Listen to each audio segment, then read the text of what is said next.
De este lado. Está bien, gracias.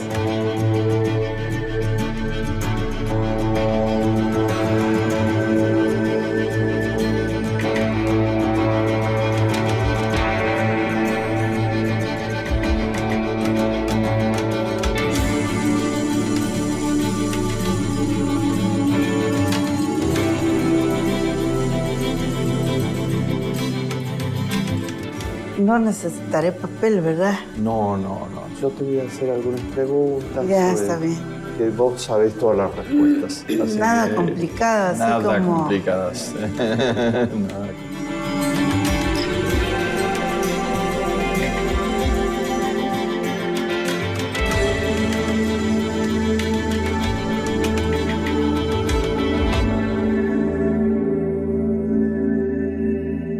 Rigoberta Menchú, tú eres una referencia de todo el género humano.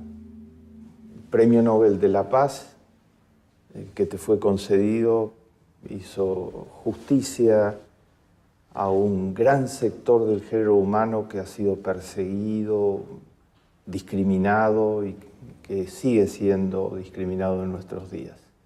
Eres la primera persona indígena en la historia que recibió el Premio Nobel de la Paz. ¿Cómo te sentiste cuando te avisaron desde Oslo que ibas a recibir el Premio Nobel de la Paz? Primero el ejemplo tenía que darlo en Guatemala. Yo invité a alrededor de 50 personalidades guatemaltecos. Invité el ejército, sus altos mandos, invité la guerrilla, sus altos mandos, invité alcaldes, personajes que ya nadie les había rendido homenaje, como el finado Mateo Flores, que lleva su nombre el estadio guatemalteco, pero que lo habían desconocido en el país. Invité a mucha gente, invité al empresariado guatemalteco, a las organizaciones mayas. Así que no me pregunte cuánto gasté del dinero del Premio Nobel, porque el Instituto Nobel me decía todos los gastos, a partir de ahora corre por su cuenta. Y yo dije, bueno, vale la pena, a lo mejor una sola vez que pueda invitar a toda esta gente. Y acudieron la mayoría. Algunos miembros de la guerrilla no querían, no estuvieron, pero bueno, se les hizo el gesto. Igual el ejército, pues algunos aceptaron, otros no. Pero yo creo que lo más hermoso fue saber que veríamos quizá la firma de la paz y no nos contarían después, sino uno está allí como actor principal. Y bueno, es una emoción, cambió la vida, por supuesto, la familia. Reencontré mi familia porque es la primera vez que ya encontré a mi hermanita Anita, mi hermanita Lucía, que ya falleció, mis hermanos, mi hermano mayor, y bueno, mi esposo, que ya tenía, pues vivíamos ya con mi esposo Ángel, pero muchos de su familia aún vivían la persecución, habían vivido los secuestros, la desaparición forzada de la familia Canil. Numerosa gente había muerto en la familia de mi esposo también. Entonces era como un recomienzo. Yo recomencé mi vida familiar y a partir de eso pues ya pensé en el matrimonio, porque antes yo sentía que el exilio era la única alternativa que teníamos. ¿Cómo eran tus padres? Bueno, mi papá era un hombre verdaderamente pragmático. Él buscaba alternativas de desarrollo, él mejoró la semilla del lugar, él sembró un tipo de desarrollo que hasta ahora existe en la comunidad. Bueno, mis hermanos siempre trabajaron en los primeros auxilios de la salud, parecían bomberos, parecían organizadores de fútbol, eran cooperativistas, también eran campesinos organizados, eran cristianos, trabajaban con la iglesia. O sea, viéndolo a ellos tenían muchísimas cosas que aportaron a nuestra región, pero también al pueblo en particular. Nunca fueron solamente luchadores contestatarios, ¿verdad? Buscaban alternativas. Hay personas que conocieron a mis padres, sobre todo mi padre, que hoy lo recuerdan como un dirigente que buscaba opciones incluso de desarrollo integral. En aquellos años no se hablaba de desarrollo integral. Se hablaba de los pueblos indígenas como los que estaban dispuestos a ser exterminados, los que ya no saldrían adelante, se veían como las culturas atrasadas, pero en realidad mucho de nuestra gente buscaba lo mismo que mi papá. Luego mi madre era Ajkún, lo llamamos nosotros Ajkún Ajiyom. Ajkún es como médico general en nuestra cultura maya, y Ajiyom es la mujer que se encarga de esperar todos los bebés que nacen de día y de noche, porque en mi tierra pues no hay hospitales, no hay centros de salud, la mayoría de los niños nacen en casa. Y entonces mi madre se dedicó a eso durante muchos años, gracias a eso que hoy tenemos un gran legado, y es el conocimiento de la medicina ancestral. Entonces hay una gran potencialidad de la medicina ancestral que está en Guatemala, y que mucho de esto pues parte de los legados de mis padres.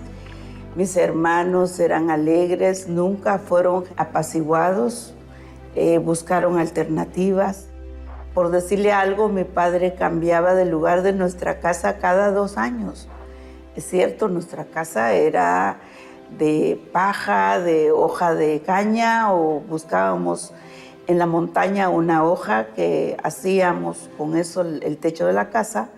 Sin embargo, mi padre siempre cambiaba de casa de un lado a otro, porque creo que él tenía esa opción, tenía esa visión de que nosotros no podemos ser empobrecidos todo el tiempo, que la pobreza no es miseria humana, sino la pobreza económica es solamente un aspecto de la pobreza. O sea, eran profundamente gente que vivía la espiritualidad de una manera extraordinaria. Y la espiritualidad maya, pues hoy nos ha dado la oportunidad de visualizar nuestra vida.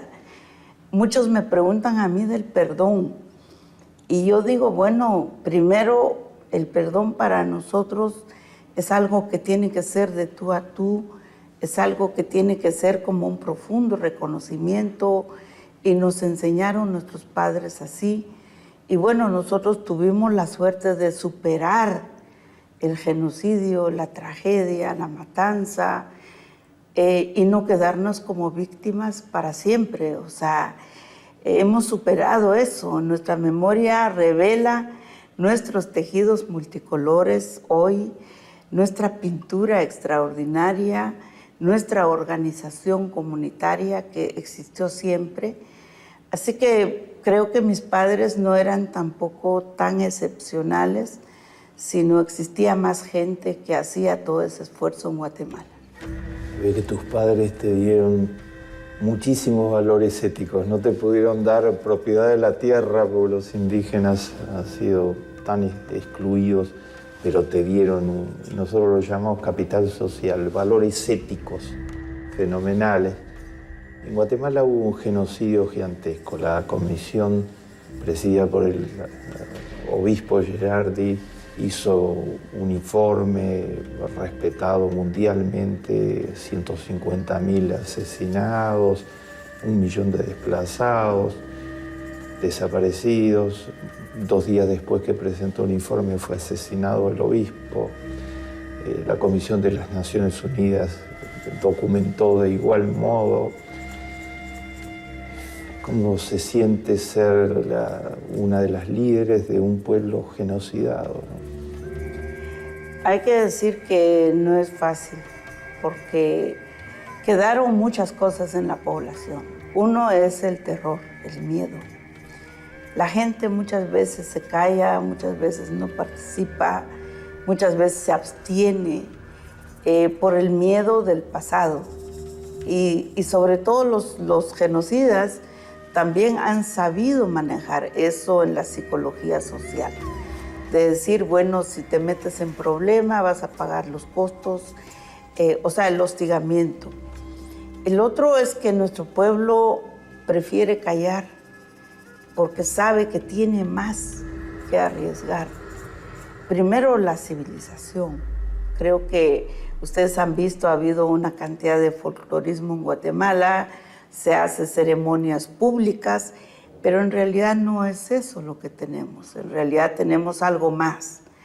Un código de ética, un código de vida, tenemos valores ancestrales, el respeto, la reciprocidad, el amor incondicional, todos esos temas que no se puede exponer.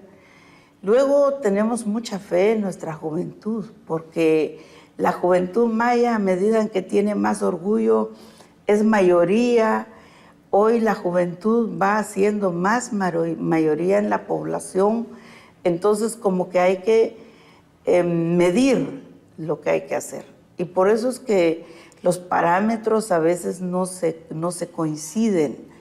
Pero yo sí creo que Guatemala es afortunado porque sobrevivió el genocidio, la barbarie, la tortura, la desaparición forzada, la persecución de familias, y se llegaron a los extremos. O sea, yo no puedo imaginar una persona extrayéndole en el vientre de una mamá un bebé. O sea, ¿qué tipo de enemigos buscaban esas personas en el vientre de una mamá? O sea, yo no puedo concebir eso.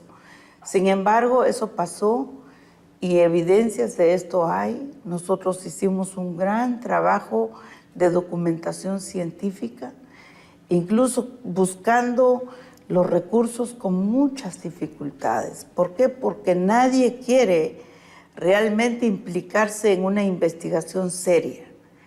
Todos quieren ver que los indígenas seamos quizá víctimas, pero no pasan más allá de eso.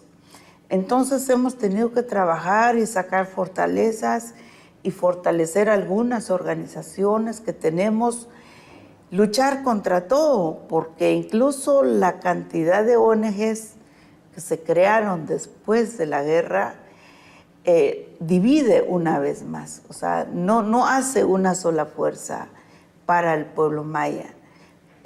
Todavía continúan los escombros del genocidio, los escombros de esa tragedia que para mí no importa cómo se llame etnocidio, se llame femicidio, se llame feticidio, todos los delitos crueles que se sabe que existen o que están ya tipificados en el mundo, se cometieron en Guatemala, en un silencio total.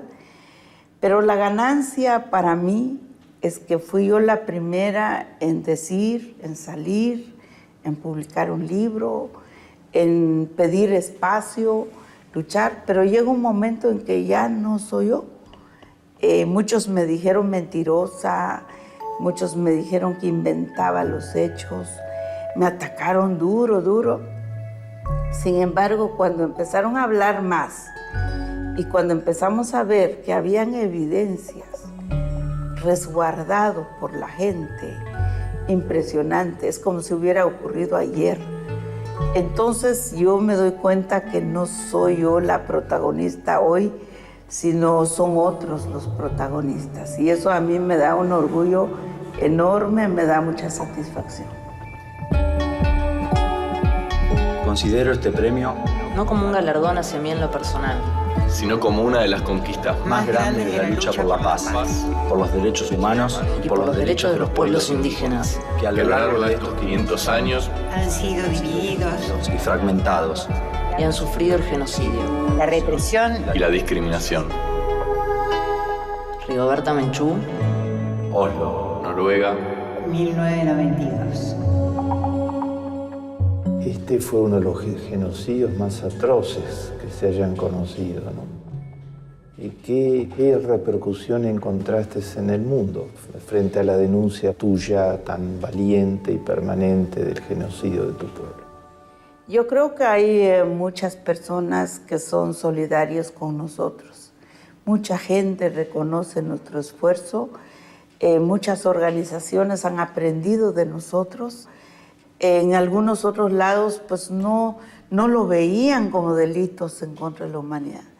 Pero ya cuando ven que esto es así, han contribuido a la proclamación de la Declaración Universal de los Derechos de los Pueblos Indígenas, el Convenio 169, la consulta y muchos temas que hemos abordado y hemos ganado.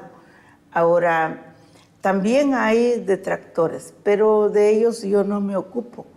Simple y sencillamente sé que existen y qué bueno que hayan, pero no me ocupo sinceramente. Me gusta mucho ver la gente que lucha por la memoria, que trabaja. Hay museos. Yo estoy buscando hacer el Museo del Premio Nobel en Guatemala y ese museo debe venerar a nuestros ancestros y debe enaltecer lo bueno que tenemos hoy. ¿Por qué? Porque yo no le puedo contar a mis hijos que somos víctimas de abusos, de genocidio, de muerte solamente, sino también tenemos que rescatar el otro lado. Y es que los mayas existen porque tenían y tienen una civilización ancestral profunda y eso es el legado del futuro. Entonces, creo que tenemos esa parte hermosa y yo felicito la solidaridad, porque yo no me nutrí con dinero de gobiernos. Los gobiernos te apoyan, pero después te piden cuentas. No hay plena autonomía. Pero si vas con la gente generosa y trabaja y te apoyan con poquito y poquito, es cuando hemos hecho la historia. Así que creo que hemos hecho mucho, no hemos documentado tanto. Creo que es la tarea que nos queda en los próximos 20 años, los próximos 30 años, de documentar bastante bien, con equilibrio, para que cerremos ese capítulo, para que nunca más vuelva a ocurrir en las tierras de nuestra gente. Bueno, en eso estamos. Rigoberta, ¿qué avances ves en la condición indígena en América Latina? Hay una cultura infame de la discriminación, hay lo que tú mencionaste, es una desvalorización, hay discriminación laboral, hay discriminación de distinto tipo. ¿Qué avances ves?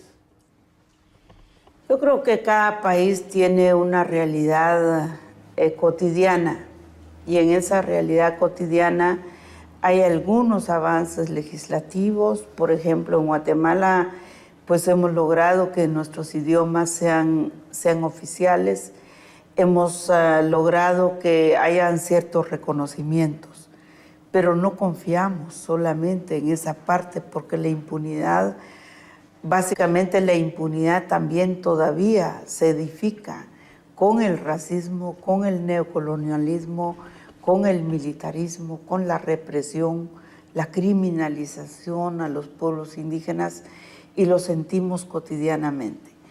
En algunas partes tenemos una tremenda experiencia de mediación, porque si no hubiéramos conjugado este tema de alianzas y el tema de alianzas y de negociación, probablemente sí habrían exterminado a los pueblos indígenas ya en estas alturas. Sin embargo, nuestra gente supo ocultarse, supo tener agenda, y esto es lo más importante. Yo creo que no se ha terminado el racismo, no va a terminar pronto. Por voluntad del sistema no vamos a ser respetados. Vamos a ser respetados cuando poco a poco vayamos compartiendo el poder económico, el poder político, el poder militar, el poder dentro del marco institucional, porque otro paso que dimos en Guatemala es la formación del partido WINAC. toda la vida nos dijeron que los pueblos indígenas no pueden hacer un partido político. Y es por eso que hicimos el partido, nadie nos creía, logramos el partido. Estoy muy contenta, ojalá que los compañeros, las hermanas, los hermanos, pues lo potencien en el futuro. 96% de los fundadores de WINAC somos mayas. 96%, hay un 46% mujeres, y sobre todo mujeres que hemos estado al frente de esta construcción. Nos dijeron, ¿por qué un premio Nobel se mete en política? Sí, ¿y por qué no? Porque un premio Nobel también es empresario, porque hay otros que son empresarios, yo también podría hacerlo. Es decir, hemos roto algunos esquemas, hemos roto algunos tabús, estamos estigmatizados, sí, pero cuando nosotros podemos romper esa calificación, pienso que podemos romper más espacios. Y no es una lucha de un día. Usted me imagino que ha luchado ya un montón de décadas y no son décadas, son cientos de años. Y por eso tenemos un motivo para dignificar la memoria de nuestros pueblos, y yo creo que coincidimos mucho. Si algo le pasó, el holocausto que le pasó al pueblo judío, es un holocausto imborrable en la memoria de la humanidad, y ese otro que nosotros nos tocó, igualmente es la crueldad más terrible que no debe ser olvidada por la humanidad. Y yo creo que la humanidad no lo va a olvidar, porque ya tenemos juicios, hemos llevado nuestros casos a otros tribunales, la Audiencia Nacional. El juez Garzón nos abrió una puerta. Yo recuerdo la alegría que tuvimos en Guatemala cuando fue capturado Pinochet.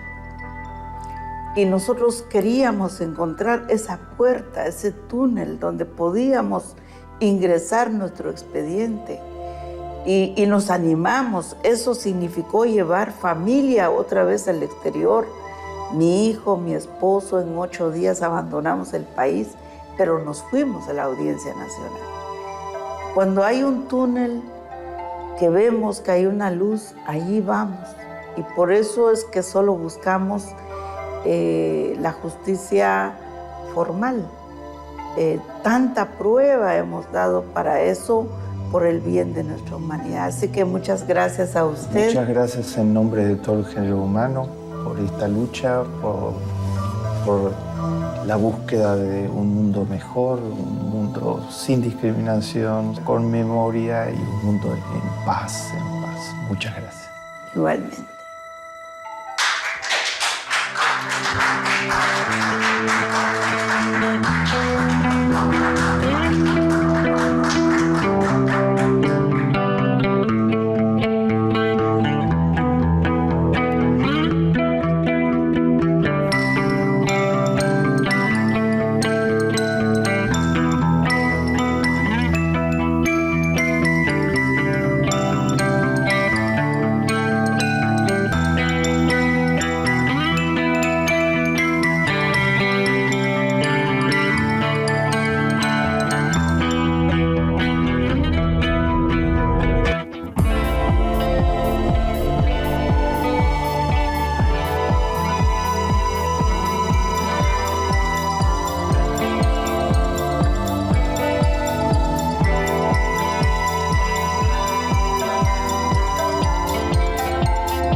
Thank you.